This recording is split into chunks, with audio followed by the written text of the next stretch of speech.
one podcast in particular, Point of Inquiry.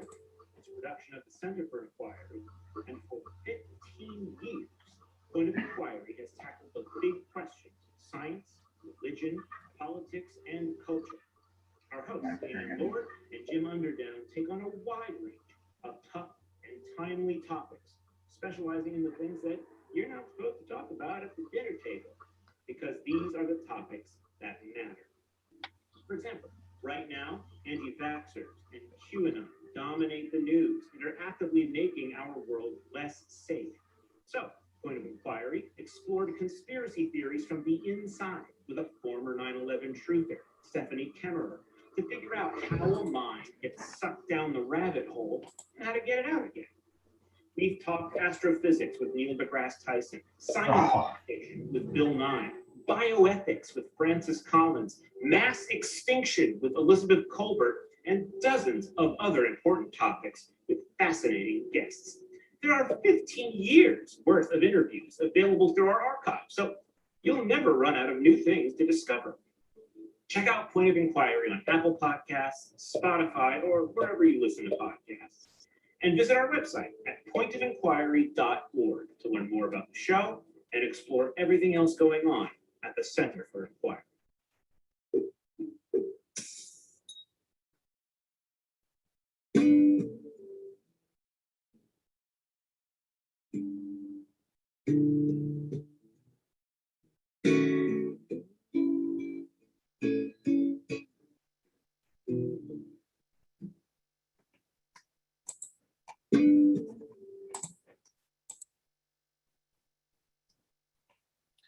Hello and welcome everyone. I'm so glad to see such a great turnout for this conversation. So today I want to welcome you all and also welcome our conversation facilitator, Michelle Churia. She is a member of the Ethical Society of St. Louis. She leads our We Thinks Good Philosophy Club. The Philosophy Club meets on the first and third Saturdays of the month. All are welcome.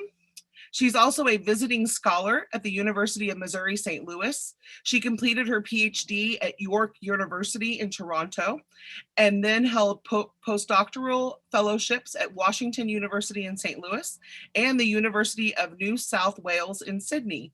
She's the author of An Intersectional Feminist Theory of Moral Responsibility and an all-around wonderful human being. Please join me in welcoming Michelle Churia. She will lead today's discussion on science and objectivity. Thank you, Louise. Okay, so if you don't recognize me, I'm the host of a public philosophy group at the Ethical Society of St. Louis, and today I'm combining that group's meeting with my presentation to the Secular Student Alliance.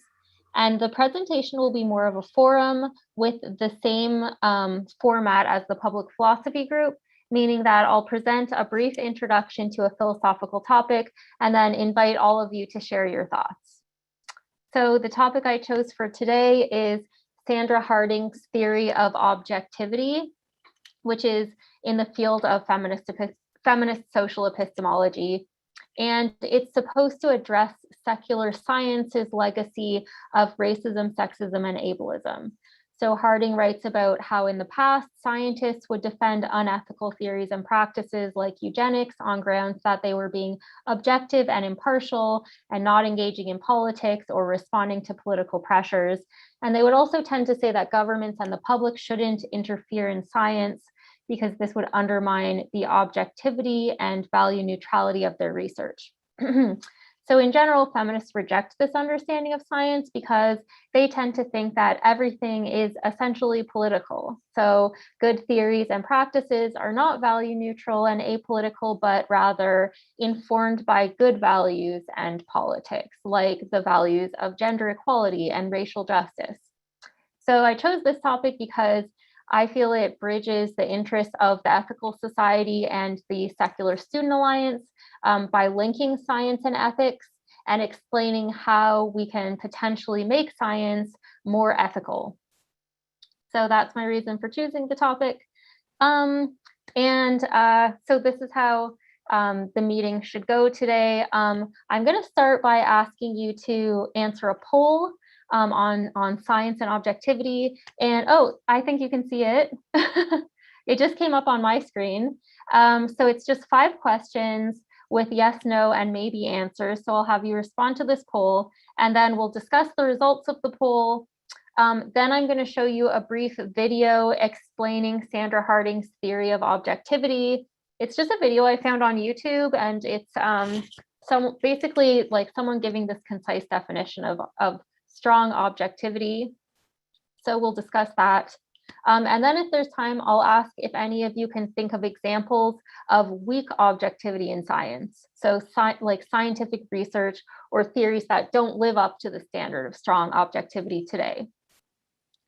So yeah, so that's basically the format. And I'll just let you now take the poll, and then we can discuss your answers.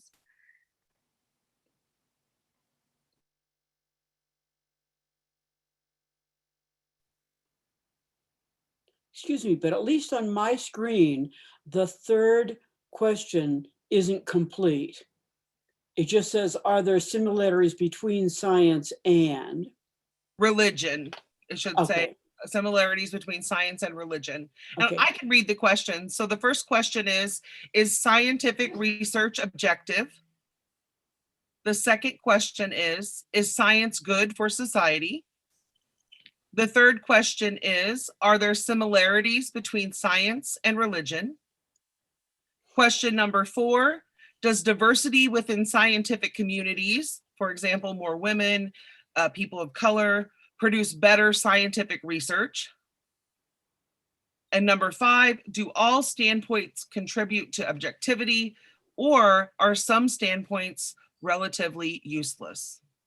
That's a little unclear. Are you wanting to just respond to the first half? Do all standpoints contribute to objectivity?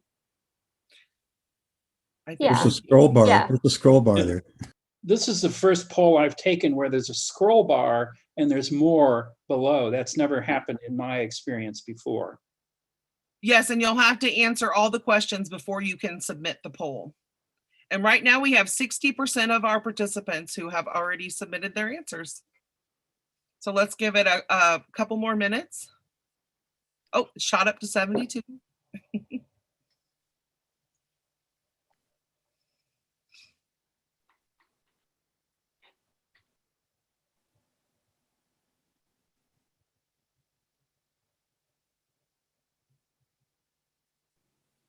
This poll has officially been launched for 3 minutes. Doesn't it feel like so much longer than that?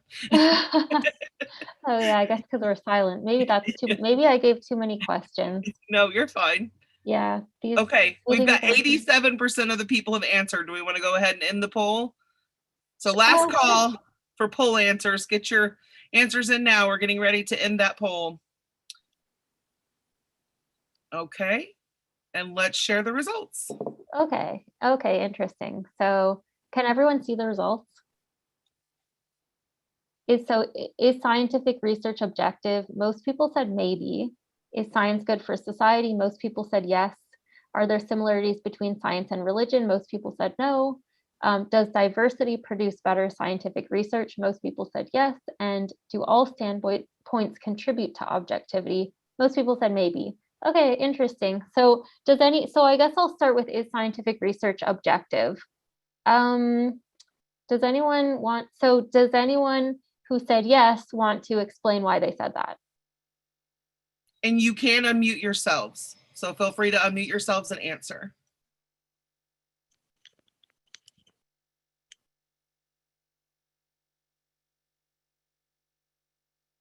That's 31% said yes. Okay, what about people who said no?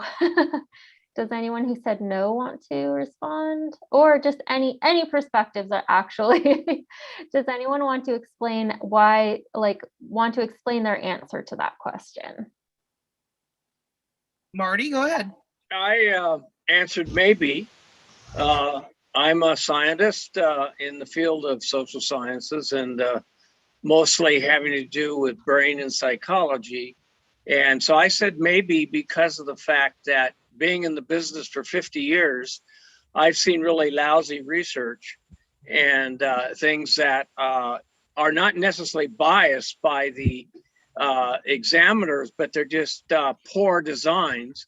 And then you run across a tremendously biased research that's paid for by pharmaceutical companies or paid for by the tobacco industry or by the petroleum industry. And then you have sciences, I think, that are biased by the fact that they're tremendously gender influenced by the fact that the perspective is either male or female, and they have something they want to prove. So I said maybe because of those questions that come up regarding real objectivity. Yeah, those are good examples. Yeah, good. I answered no precisely for those same reasons. Right. So, but for me, that's a vehement no. Good, good. I answered yes. I answered yes, and because scientific research should be objective, otherwise it's not science. Okay, okay.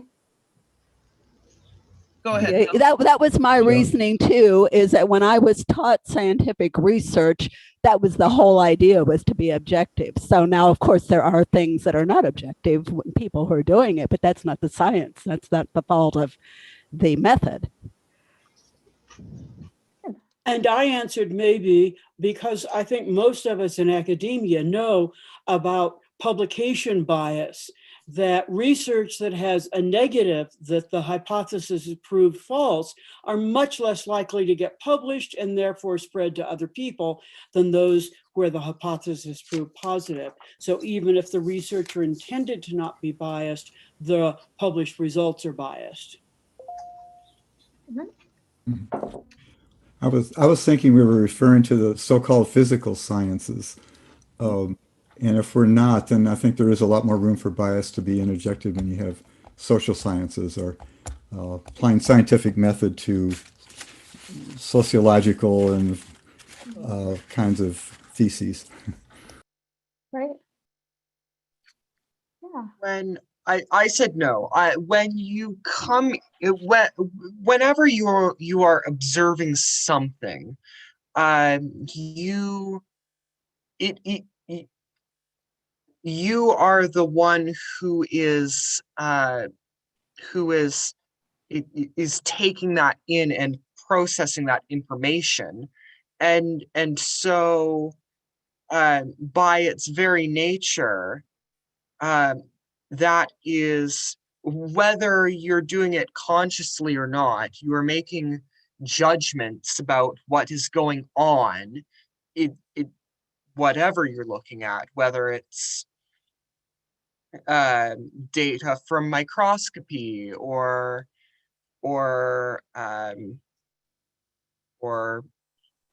data from social sciences, or just yeah. Yeah. So yeah, that's good. That's So I kind of agree with what was just said. Sometimes maybe the research is not objective because everybody has different hypotheses, and while you're doing the research, it's not objective. But the goal of the research is to get an objective answer or result. So if you start applying to different scenarios, eventually you get to an objective result, but the research itself is not objective. good. Well, I said maybe. As we know, there's a big difference between should and is. So, well, science at its best should be objective, like Chevy said. But is science objective? It depends on who you ask, or it depends on who is doing the science. Who scientists who say that climate change is a hoax, that Black people are less intelligent, women are less, and so on. So we have is, what we have out there. Unfortunately, a lot of it is not objective, but it should be objective. But it's, Yeah. Good. I would agree with all those maybes in the last comments. It's eventually self-correcting because it's subject to criticism and critique by other scientists, and is open to correction. So it's the best method we have. It's the most objective method we have, I think. It just doesn't always work well. Yeah, good. Okay. So does anyone else want to contribute on that question?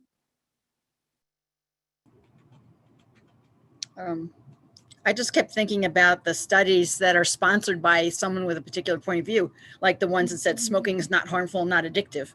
Hopefully it doesn't happen as much now. Right. Yeah. There is a lot of corporate sponsorship in science. Right. So that could maybe bias the scientific scientific research. Good point. Okay. I guess we can move on to the next question. Is science good for society? So anyone can. Overwhelmingly, 88% of you said yes. Yeah. And no one said no. And only 12% said maybe. So you want to share your thoughts on that? Well, I'll jump in here real quick and then let everybody else add their good comments. I voted yes because, like Dr. Scott said, Bob Scott, it is Stewart, sorry. It is the best we have to try to describe cause and effect that we have, I think, in the world today. And therefore, we have to trust it better than we just do experience and opinion. And when groups get together and figure out they know the truth. So I voted that it's good because if you look around at the way life was, say 1,000 years ago, 500 years ago, 100 years ago, the major difference in the way we live today often is relative to the scientific discoveries, particularly in health and wellness, and in understanding cause and effect in the way our world does with natural disasters.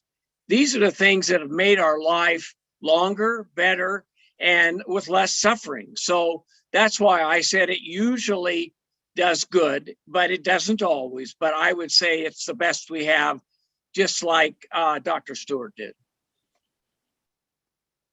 Good. Any other comments? I think it's important to realize that while science has given us all of these advancements over thousands of years of human history, I think it's also important to realize that it's also given us some less than flattering developments, such as nuclear weapons, or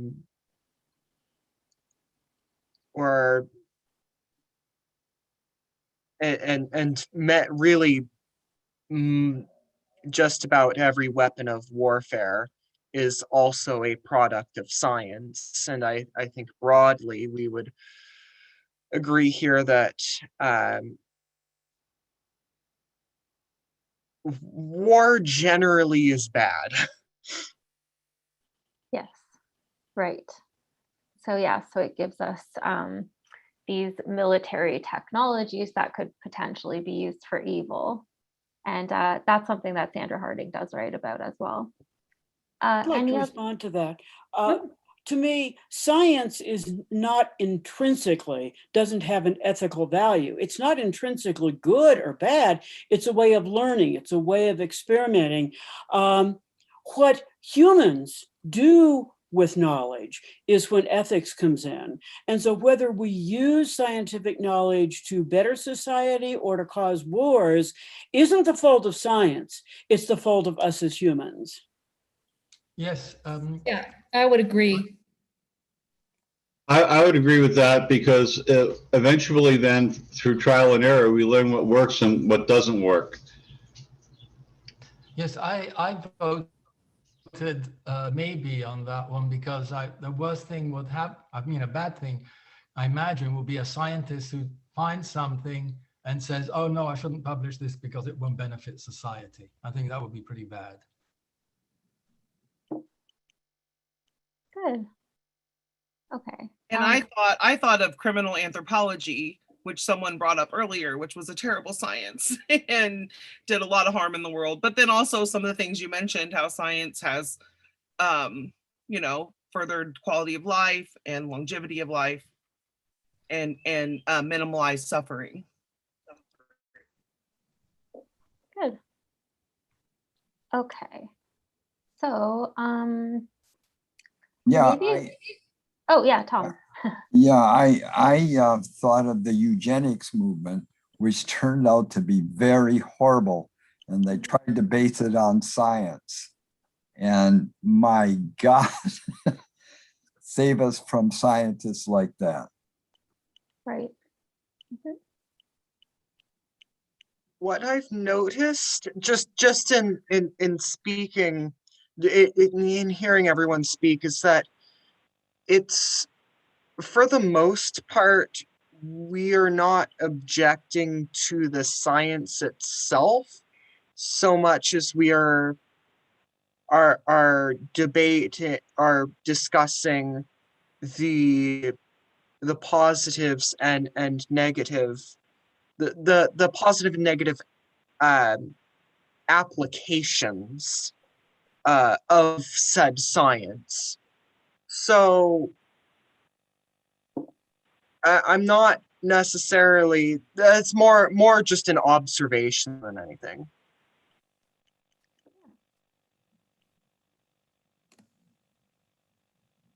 Okay. Yeah, the applications of science. Sandra Harding does talk about scientific theories, scientific principles, scientific methods, and how these can be developed in positive or negative ways. And I guess they're intrinsic to science. So you could have some, I mean, like eugenics was a scientific theory, for example.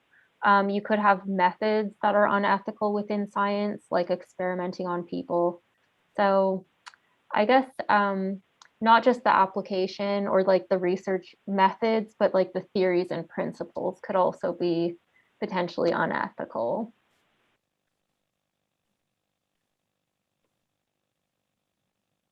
Yeah, but that's a good point, that yeah, a lot depends on the application of it. You know, you mentioned experimenting on humans. You know, we might say that from a scientific viewpoint, probably experimenting on humans would yield the best results. So, you know, if we want to try new vaccines instead of using animals, when you get false results, like in 90% of the cases, from a pure scientific standpoint, would be why we should experiment directly on humans, because then we get the best results.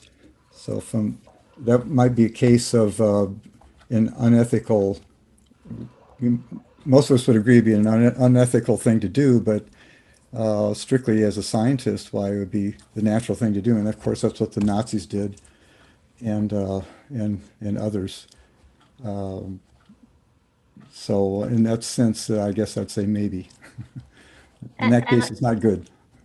And Bill, I know that you're an animal rights activist because you come to the Ethical Society meeting. So you might even want to call into question if we should be using non-human animals in scientific research, or is that also unethical?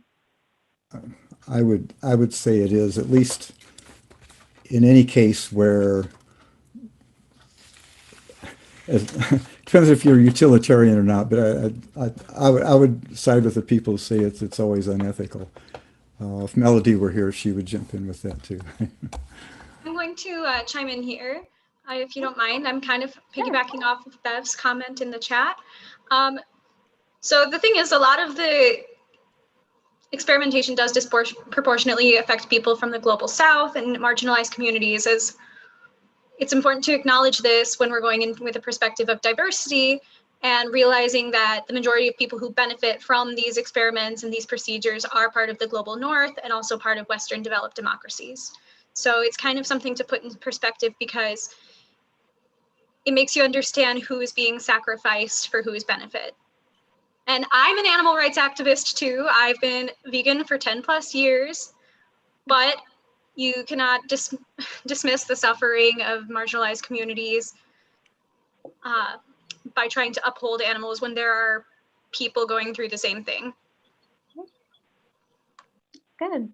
Then on the other end of this, you might consider clinical trials and the ethical ramifications of those in both of these thought spaces we're talking about here.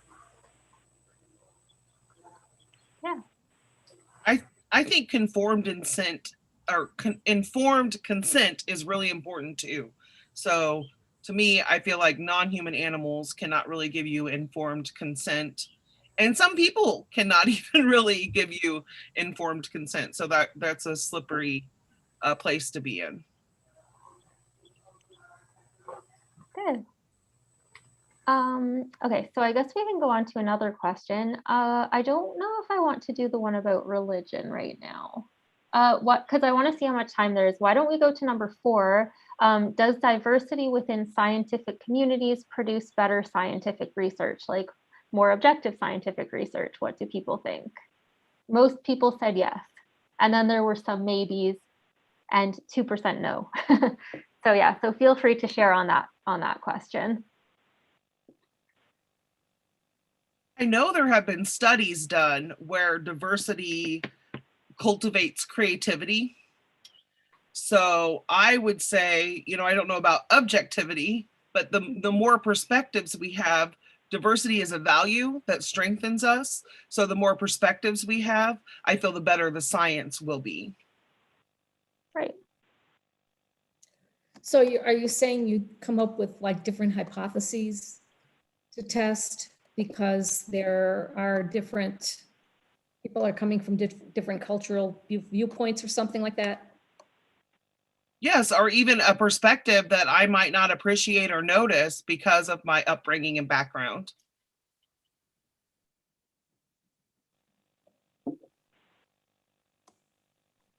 I would add that I like kind of the way that Michael Polanyi wrote about this in his book, Personal Knowledge. And that is that we all see meaning in different combinations in nature and in words and all these things. And if you have just one select group who tend to have a lot of cultural similarities, noticing what could be meaningful in a scientific field, then it gets limited. But the more diversity you have with that, both racially, gender, and the way they were raised, even age, and even educational levels, they see different things in the same patterns, whether they're nature or words or whatever is being studied. So that's why I voted yes for diversity. Yeah, similar to Sandra Harding's position. Yeah. I agree that there's positivity in diversity when you're seeking a multidisciplinary solution to a complex problem, right? And this is the sort of thing that's taught to researchers as someone who's been going through that recently. But as with all things, it comes down to who's financing it.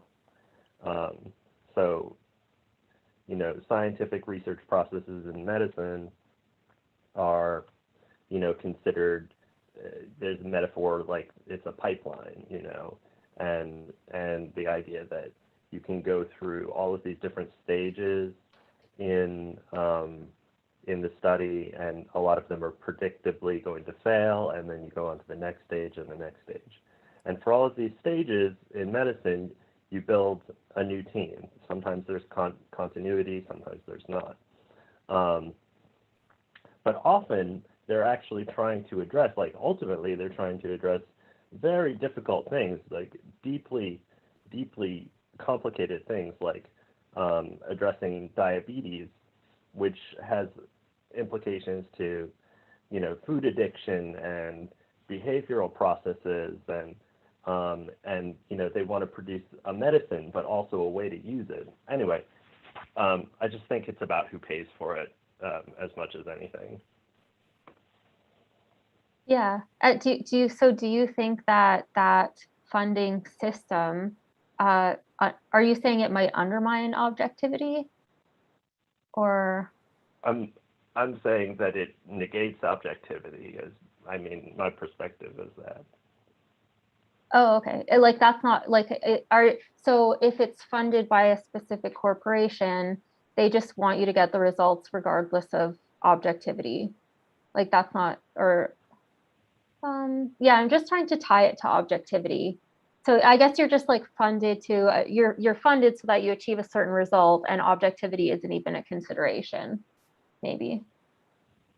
Yeah, it's not objective because it's subjective, because it fits the perspective of the people who are constructing the teams and who are writing the checks. Right. Good. Yeah. Yeah, and if you're concerned about getting your funding or, you know, getting your grants again, you might not be so concerned with objectivity because you're focused on continuing your research, which you cannot do without the sponsorship. But Louise, it's not just they lose objectivity. The issue is also if you have you run 100 studies through, say, a particular political institute, and they're looking for the trickle-down effect that comes in funding or something like that. What happens is they don't publish studies that go against the philosophy and mandate of the organization. They only publish studies that are supportive, and that is a terrible bias in science. I do think we need to ask too, is coerced objectivity really objective? So. Yeah, can you elaborate on that, Danielle? Well, we talk about funding and we talk about, I mean, come on, money is power, right? And so if this is the field that's being funded and if this is the specific type of research, for example, we know the military gives funding to different scientific research, right? Then are you really being encouraged to be truly objective if you don't have the resources to be going outside of that? Yeah.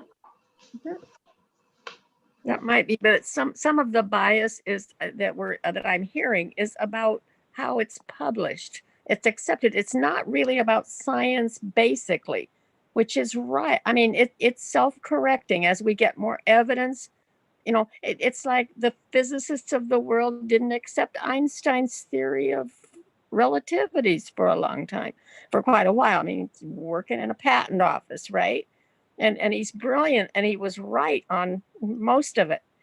But so I'm hearing a lot of criticism, which is correct, about ethics and publicity, not about the science. The fossil fuel industry's own research showed that their climate change was a problem in the 70s, but it isn't publicized that that's what they said, that they knew until, you know, the 1990s or 2000s. I mean, I don't remember just when, because I'm 80 and I can't remember which decade things happen sometimes. But what I'm hearing is criticism of other things other than basic science. I was married for over 16 years to an astronomer at the U.S. Naval Observatory, and I'm thinking he was studying double stars with photographic light plates. And one night, and one of he saw a streak on there, and he asked his director if, you know, is that something? And his director says, no, it's just a flaw on the slide. But then pretty soon, an astronomer in France saw what they thought was the same thing, and you know, they thought it was the same satellite of Saturn, and it was published that way. I mean, R.L. Walker Jr. was in New York Times as well. He was credited with confirming it. He could have reported it first, but in astronomy, because you can't do another test around the globe doing the same thing most of the time, you have to have it confirmed.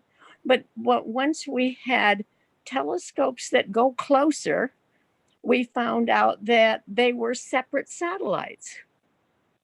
You know, so they thought there were 10 instead of 9, and the science book said 9, and we were taught, but it didn't mean that 9 was really wrong, or that Pluto, I mean, what they thought when Pluto was a planet. Well, this was the description. Now we find out that there's other objects that are bigger, that, you know, you just can't count them all as planets. They're way out there. We just didn't know they were there. We know more, but I'm hearing criticism, not of real science. Okay, thank you, Ruth. Neil, you have your hand up. Yeah, and so to jump on the objectivity, I know this is a recent NPR episode, but I'll go to it because I'm sure it's not, you know, unique. But it was describing how in fertility the egg plays so much more of a role than we're, so to speak, taught. We're taught the sperm seeks out and the sperm does this and the sperm does this, when really there's a much more active role that the egg is playing. And that's been known for decades, but that's not the science taught in the textbooks, because it was a bunch of old white men who put together the science, so to speak, on fertility in the 50s and 60s.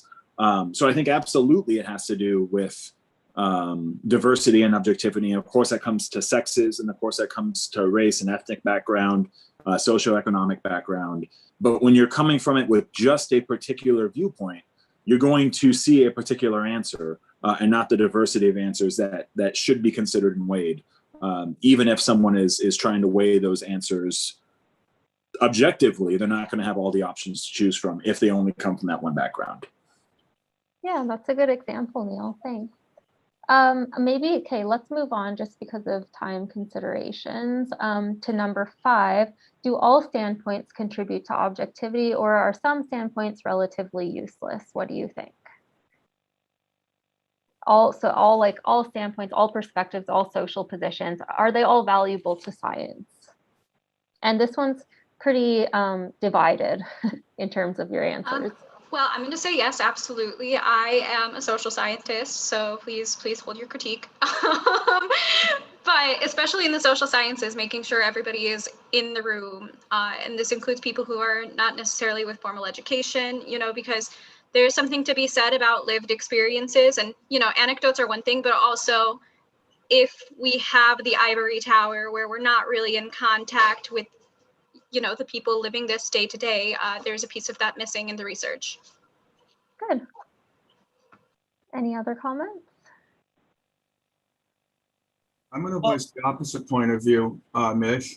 I'm not a scientist, but I am an engineer, and so what I share with scientists is that we deal with hard facts and data, and it's frustrating when people that come from a non-technical background come into our environment and they're put in decision-making positions, but they're making those decisions without the full technical knowledge of exactly what it is they're making decisions about.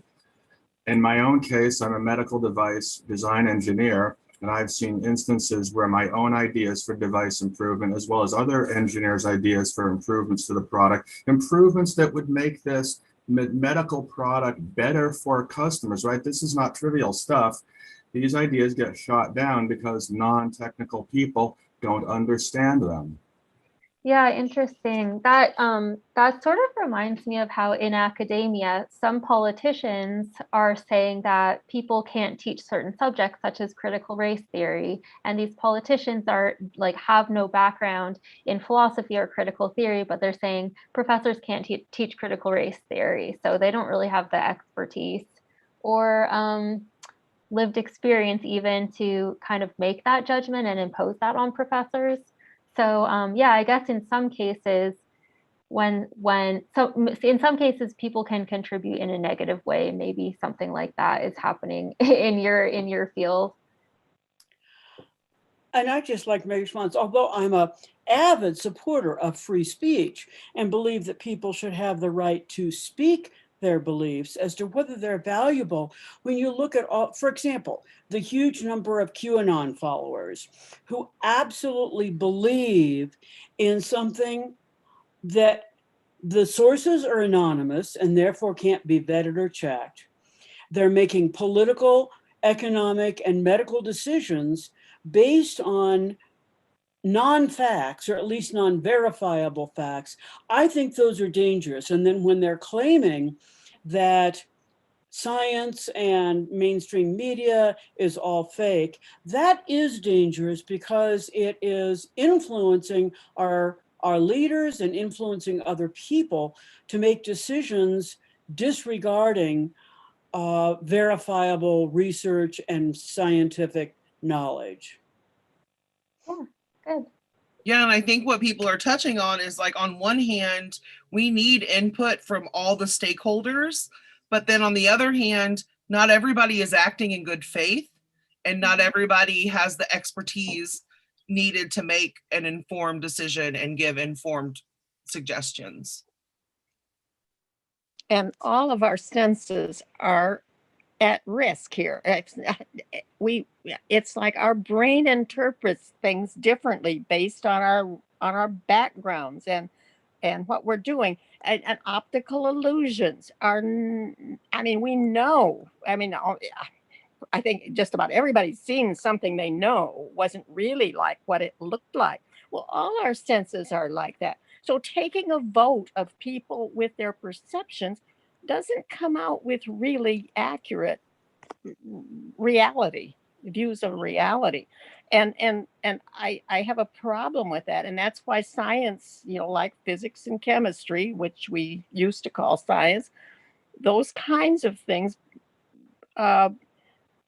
try to use machines because they understand that we're all biased. And the scientists know that. That's why they have to have confirming and are always trying to prove themselves wrong. It's like, I remember reading in Discover magazine in the 1990s where they said that there isn't anything a physicist would like more than to prove Einstein wrong. But the religion and the opinions tends to reinforce what we already thought we knew. Good. I have a question for the group, Michelle. Maybe we could talk a little bit back because we have a lot of different opinions here. And one of the areas that's I've always struggled with, particularly when I've been teaching and trying to do research, is I know that science can do self-correction because I've seen the movement across knowledge. And if a study can't be replicated or it shows to have flaws, then usually somebody steps up and tries to do a correct kind of examination. So my question is, should it be just as important that science have correction by some of the social justice narratives, by some of the experiential narratives that people have? They're not scientific correction. There are other trends, there are other social movements, and there are other very important opinions. But scientists often don't say, well, you don't know the rules. You don't count, right? Mm-hmm. So I'm wondering how we feel about that, whether non-scientific opinion, it isn't science, should be used to correct science. Yeah, I mean, I could think of a specific example where, if the science says we should do this in this community, we better go talk to the people who live, eat, breathe, work in that community, because we don't know how that science applied would impact their lives. So, I mean, I think anecdotal evidence and going and seeking out perspective from all the different stakeholders is really important. I would say before you figure out the approach, but especially after, so that you can know the impact that you're going to have on the communities where you want to implement these science-based approaches. Yeah. I think another way of saying that is, we quite often hear the phrase, which you use, science says. Well, science isn't some big entity, like God says, the president says. Science is a method for learning. And so if we're making a decision about what to do in a particular society, we can say scientific research indicates X and Y and Z. Sociological research indicates X and Y and Z. And as we make decisions about what to do, we need to take in results from the physical sciences, results from the social sciences, and then our own ethical stances, because we can't say any, people say, science says, government says, those are all pools of data, not mega figures. Good. Okay, so since we're reaching the halfway point, why don't I just show you this video that summarizes Sandra Harding's view of objectivity, and then we can discuss that video. So this will basically provide answers for these questions from Sandra Harding's perspective. So I'll just share my screen. Michelle, while you're doing that, check out the chat because there's a lot of great discussion in there. Okay. Okay. I should, yeah. I'll try to do that while I'm sharing this video. Okay, so And are you going to come back to that question you skipped? if there's time. Okay. Yeah, hopefully if there's time. Okay. And I also wanted to ask if you can think of examples of science, of how science doesn't live up to the standards of strong objectivity in the present moment. But okay, let me just share this video first. So first things first here. Okay.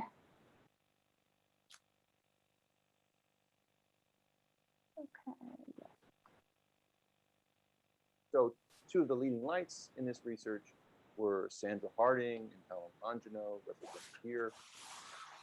Both Longino and Harding made an effort to reimagine objectivity as a social accomplishment. So there you see the kind of social epistemological approach coming in.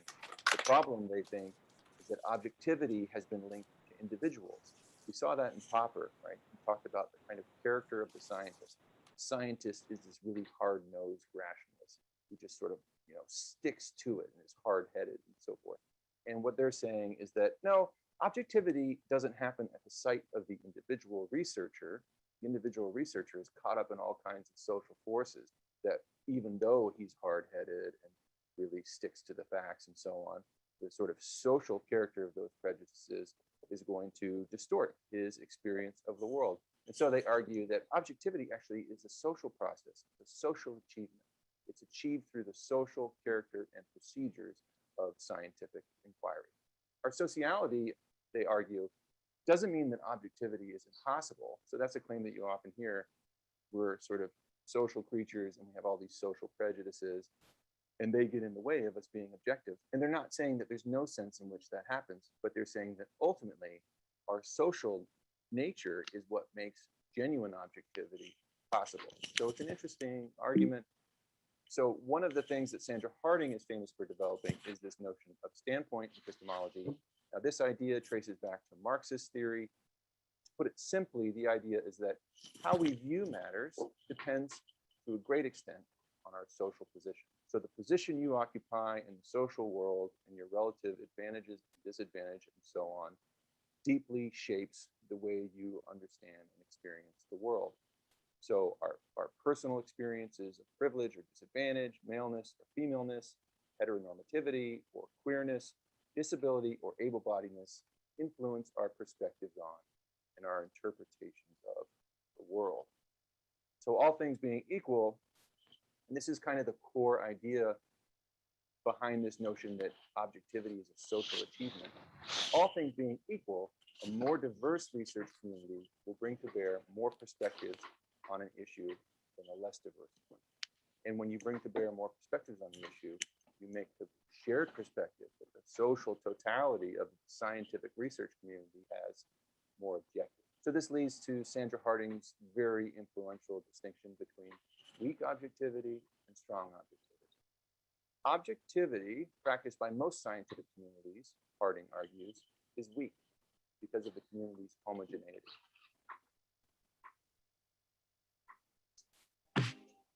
For the vast majority of the history of science, the scientific community left out the perspectives of women, people of color, classes, and many other groups. Basically, it left out the perspective of the vast majority of humanity. And lo and behold, we find that sexist, racist, and classist theories emerge from those communities. I asked you to read in this book pages 87 to 104, which is a kind of case study of when science can go bad. And it talks about the history of eugenics and how the theory of eugenics really got developed in America, and that this led to mass sterilization of people with mental disabilities, and that the kind of grotesque eugenic theory that was developed in the United States got picked up by the Germans. Some of the American sort of eugenicist scientists were personal heroes for Adolf Hitler. It's a really interesting discussion that Orestes offers, and I hope that you'll look at it. But what Harding is saying is that kind of theory never would have gotten off the ground if the scientific community weren't just a bunch of old white dudes. If the scientific community had all along been diverse, a kind of grotesque and simplistic and stupid theory like eugenics never would have gotten off the ground. Why? Because you would have been standing in a research community with people who didn't look just like you and share your perspective on your own superiority. And they would have said, well, interesting theory, Bob, but that's totally obviously false. Look around you. But that kind of thing couldn't happen because the research community was completely homogeneous. And so if, like Sandra Harding, you think of objectivity as being a social achievement, you would see a homogeneous community like that as one that was sort of characterized by weak objectivity, because it's not bringing to bear all the relevant perspectives on the questions that are being researched. So strong objectivity is essentially this idea that there's strength in diversity, diversity of standpoint, the standpoints that I was talking about earlier. Your standpoint, including your beliefs, values, and life experiences, those things affect your work. They affect how you see the world. They affect the kind of research that you're interested in.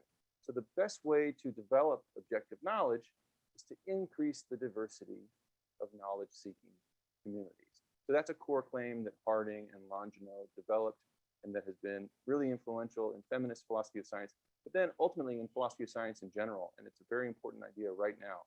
It's having a lot of impact. So the idea here is that objectivity is not a binary proposition. It's not a 0 or 1. It's not like, oh, you're objective or you're not objective. Objectivity is a continuum phenomenon. It's something that's achieved in social communities, and you can have more of it or less of it. So it comes in degrees. You can have more and less objective research communities. And the idea is that the greater a community's diversity, the better its shot at achieving objectivity. Just to give you a couple of quick examples of how diversity can lead to greater objectivity. In primatology, for a long time, they thought that only male apes try to have sex with multiple female partners, whereas female apes would just sort of attach to one male and try to have kids with him and raise those kids. Then more women entered the field of primatology, and they said, that's not true. Actually, female apes are interested in having sex with multiple other apes too. Another interesting one that you often hear is this idea that in hunter-gatherer societies, men hunted and women gathered. Sometimes you'll even hear these people with a background in evolutionary psychology say, well, this is why men are interested in things and they want to be engineers, and why women are interested in people and they want to go into the care professions. It's because women historically, in terms of our evolutionary development, were out there in groups, gathering, gossiping, and talking to each other, and men were out there on the savannah trying to hunt. Well, there's recent evidence that that's false and that women hunted too. And I'll link to the study that suggests that that was false. But I think the flavor of these examples is pretty straightforward. Once you diversify a research community, you get people with different perspectives and different interests who are going to look at the world in a different way. They're going to study different facets of that world. And so make different discoveries and thereby increase the objectivity of the research community. Okay, take another break and we'll come back and talk about Helen Longino. Okay, so that is basically Sandra Harding's theory in a nutshell. So going back to the poll questions, is scientific research objective? for Sandra Harding, it's a matter of degree. So because individuals are not objective, because we all have a specific standpoint based on our social position, our experiences, our relationships. So no individual is objective. We're all subjects, and so we all have a subjective standpoint. So the research community is made up of individuals. And so it has a certain degree of objectivity depending on how objective the collective standpoint of that community is. And so if a research community is more diverse and includes people with different standpoints, it will be more objective because those people will be able to correct each other's biases and prejudices. So that's how objectivity leads to more objective research within scientific communities. That comes from a theory called standpoint epistemology, which focuses on how knowledge is rooted in subjective standpoints, essentially. So standpoint epistemology leads to this, basically, this theory of objectivity as a social accomplishment and a social process. So number 2, is science good for society? Of course, objective science is better for society, but science will, for Sandra Harding, science is only as good as the society in which it takes place. So in a Nazi society, you're going to have Nazi science. In a colonialist society, you're going to have colonialist science. So if your society is a white supremacist society, that hierarchy is going to influence the kinds of research projects that get funded and sponsored and that people express interest in, or that, you know, the ruling classes express interest in. So the science and society basically co-constitute each other. So they're enmeshed in each other. So so whether the science is good or not will depend on the politics of the surrounding culture. So I think that's basically what she would say about number 2. So there can be very bad scientific research in very oppressive cultures. Okay. So number 4, yes, so Sandra Harding thinks that diversity does improve scientific research. And just touching on what some of you have said, so she thinks that science should be democratic. So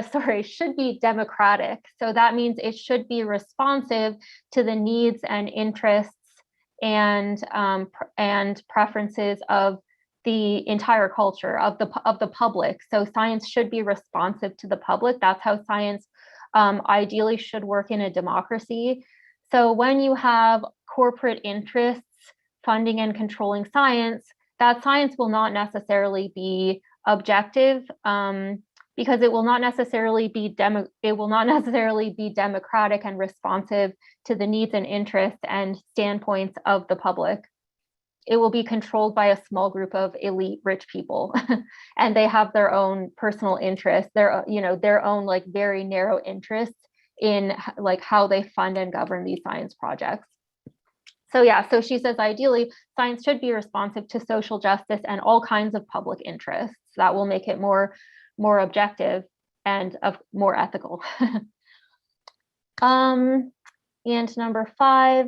Do all standpoints contribute to objectivity? It's kind of a trick question. And so you were all right, like a lot of you pointed out, I know that Danielle pointed out, for example, that many perspectives are still excluded in American scientific research, like the perspectives of the global South, for example. Many communities are marginalized in scientific research, even in the COVID vaccine clinical trials. Certain communities within the United States were underrepresented within those clinical trials, for example. So there is still marginalization in science. It's very important to include those standpoints and those communities. But Sandra Harding does say in her book that some standpoints just don't have, or some like perspectives don't have a lot of value, such as neo-Nazi perspectives or fascist perspectives. She doesn't mention this because this book was published before QAnon and before the Trump presidency, but probably QAnon would not be a valuable perspective. And she says one reason is that like we are very familiar with what neo-Nazis think. There was World War II. We're very familiar with what like fascists and white supremacists think because we live in a society that comes from colonialism, that has genocidal roots. And so we're all very familiar with these perspectives. So they don't actually add value to our scientific projects. The most important perspectives to incorporate are those of underrepresented communities, not, you know, rich white supremacists. Or, you know, not the overrepresented ones who basically were the dominant voice throughout the history of our culture. So the marginalized ones have the most epistemic value in her theory. Okay, so that's how I think she would respond to these questions.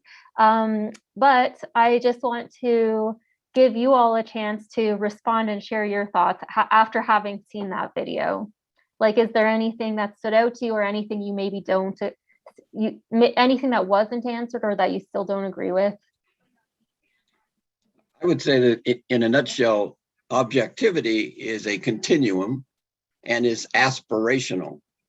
It's what we work toward. Yeah. But Calling science democratic, we don't vote on what scientific results are.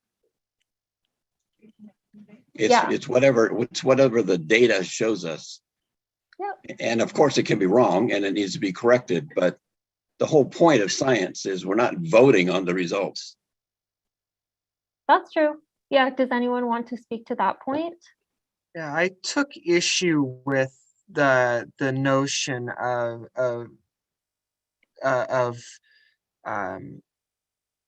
the notion of democratic, whatever it was in science, in that look at advancements. Usually the people advancing the field, or often, or at least often the people advancing the field were going against what others thought. This is for example, in early 17th century Europe, most people, you know, or kind of around 1600 in Europe, most people were thinking that, thought that the sun went around the earth rather than the other way around. And I mean, obviously that's not true, but if you took the scientific consensus at that point, that's what you would get. And once you get the first people saying otherwise, still, if you took a democratic vote, you would get that the majority of people still think the older and we know incorrect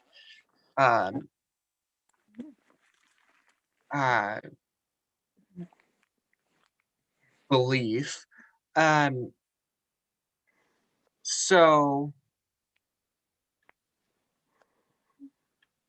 So I don't think we wouldn't really get anywhere scientifically if science were democratic and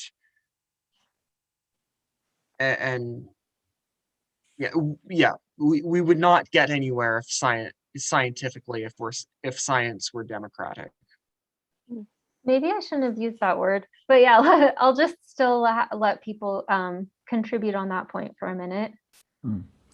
Yeah, no, I agree with what he said. And I think about historically, there have been women in science. Most women were busy raising their families and dying young because they died in childbirth, a lot of them, and or worn out from having big families. And a lot of that came from religion, not from science.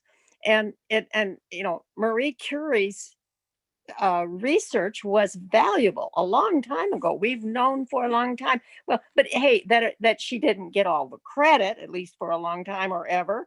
And the same way with, I can't remember the lady's name who contributed a lot to the discovery of DNA. It's like the science, women in science have been there. Well, people of color have been too. That their stuff doesn't get published is a political thing, just like a lot of the other stuff. It's like there's going to be too much backlash, and if they publish it, and so don't come out with the truth. But that isn't a problem with scientific research, the scientific method, which is the basis for it. And I think the conversation is convoluted. Eugenics didn't come out of Darwin's theory. It came out of sociology that was not using scientific method to get their results. It criticized a lot as if it were Darwin, but it wasn't. And yeah, go ahead. So I guess one of your points is that if science isn't so-called science isn't objective, it's not real science. Real science is necessarily objective. Well, yeah, right. I think the criticism that I'm hearing is not of science; it's of something else. It's like the results, the applications or misapplications or whatever like that, and because it's like ancient people didn't have a scientific method. They had other stuff going for them, and it didn't go very well.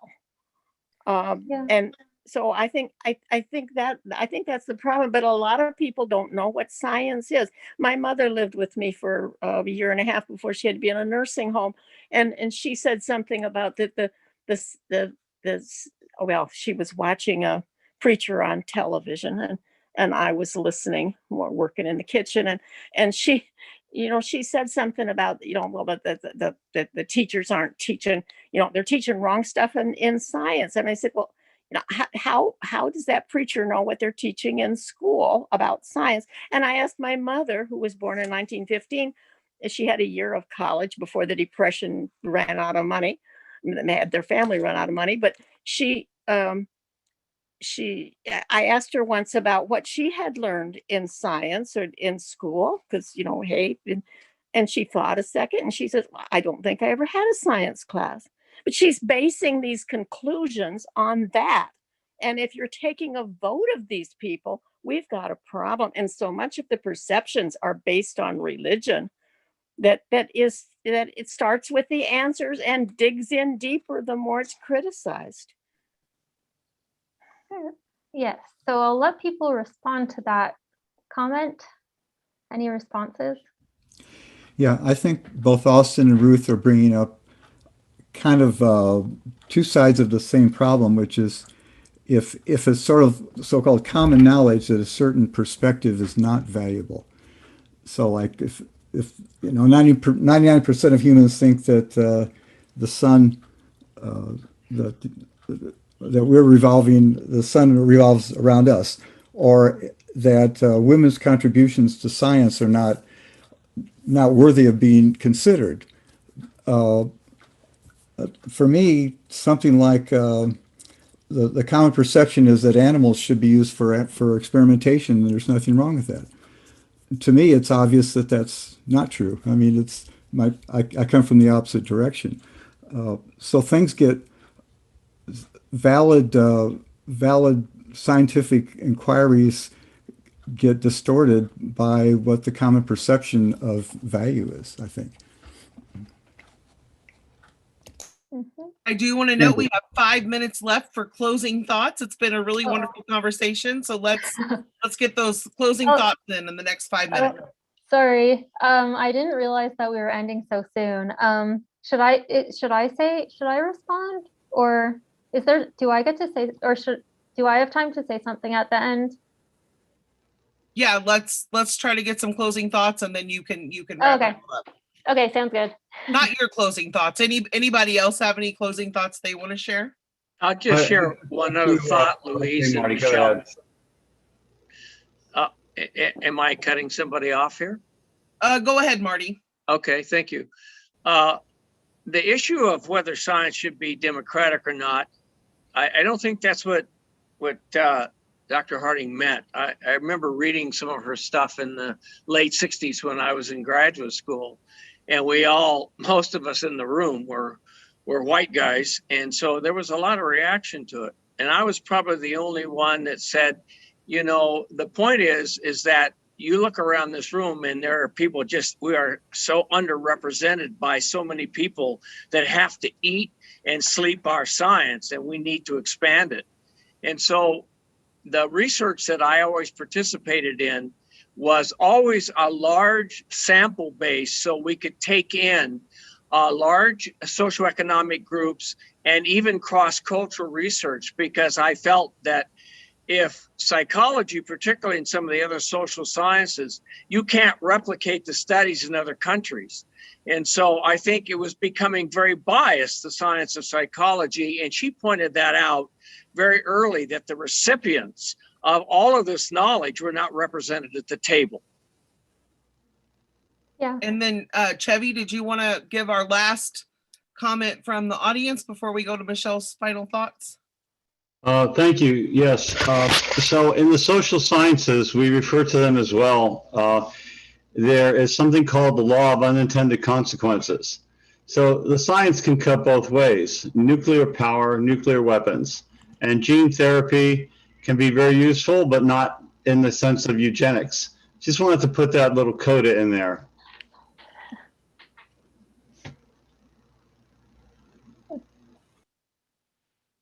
Okay, Michelle, can you close us up? And thank you all for joining. Let's listen to Michelle's final thoughts. Okay, so I guess I guess I'll just try to respond to some things that people have said from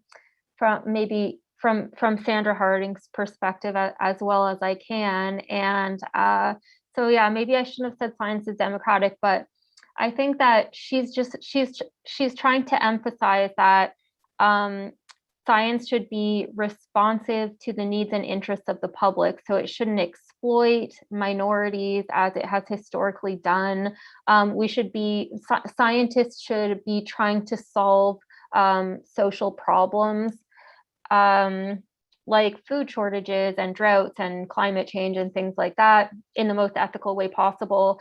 Sandra Harding, sometimes she mentions the military industrial complex quite a few times, because feminists, for example, would raise the question, should we be investing so much in basically weapons and military technology when there are people who don't have food? So is this where most of our funding for scientific research should be going, into the military industrial complex? So she thinks that some of these questions, some of these issues could be resolved. A lot of these issues could be resolved by being more responsive to the needs of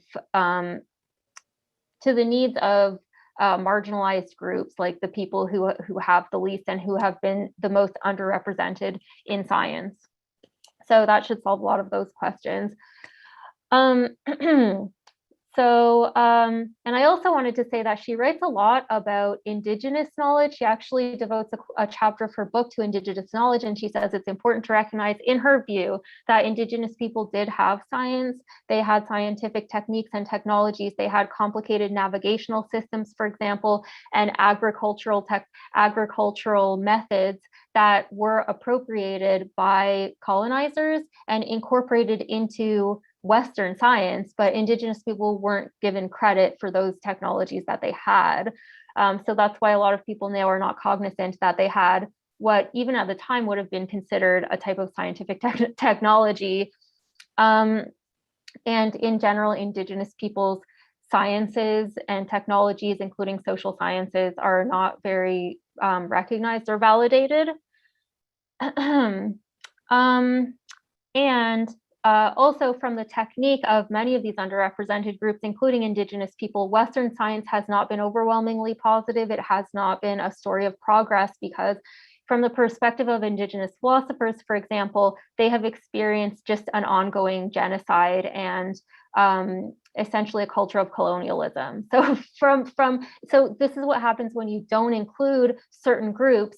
To them, Western science is nothing but hostile. You know, all of Western culture is hostile. And because science exists within a colonial culture, from the perspectives of these excluded people, it's actually not good or beneficial, because these technologies have been used to reduce their populations to like 10% of the original population, you know, to just basically just destroy cultures. So so these are like the problems that Sandra Harding is trying to highlight to show that secular Western science is not necessarily good from everyone's perspective, but we could make it universally beneficial if we are responsive to these criticisms. So even scientists themselves would say that objective science, what makes it objective is, at least in part, responding to criticisms. If you cannot respond to a legitimate criticism, there's a bias there. You're not being fully objective. So if science is to be fully objective, it should respond, it should have some kind of answer to criticisms from Indigenous communities, like other communities of color, like women who are critical of, for example, reproductive science and how it has misrepresented women's reproductive organs, not invested enough in women's reproductive issues. So basically, if we want science to be more objective and better for society, we should make sure that science is responding to concerns from these communities. And I think that's what she means when she says at certain points in the book, it should be democratic. She doesn't necessarily mean that it's up to anyone to say what science, it's like the how should I put it, like scientific research is just what anyone thinks it is, or something it's not subjective, but it just is responsive to a variety, to the widest range of legitimate criticisms as possible. That's what makes it objective. Okay, hopefully that gives like a charitable interpretation of what Sandra Harding is trying to say. And thank you all for coming, and I really enjoyed hearing your questions and comments. I can tell you already, it seems like you already have a lot of really interesting thoughts on this. So I think you've considered it before, and thanks for sharing those thoughts with me today. Yes, and thank you to Michelle. A big round of applause. Thank you for joining our SSA conference. We have a ton of other awesome events and speakers, so please check them out.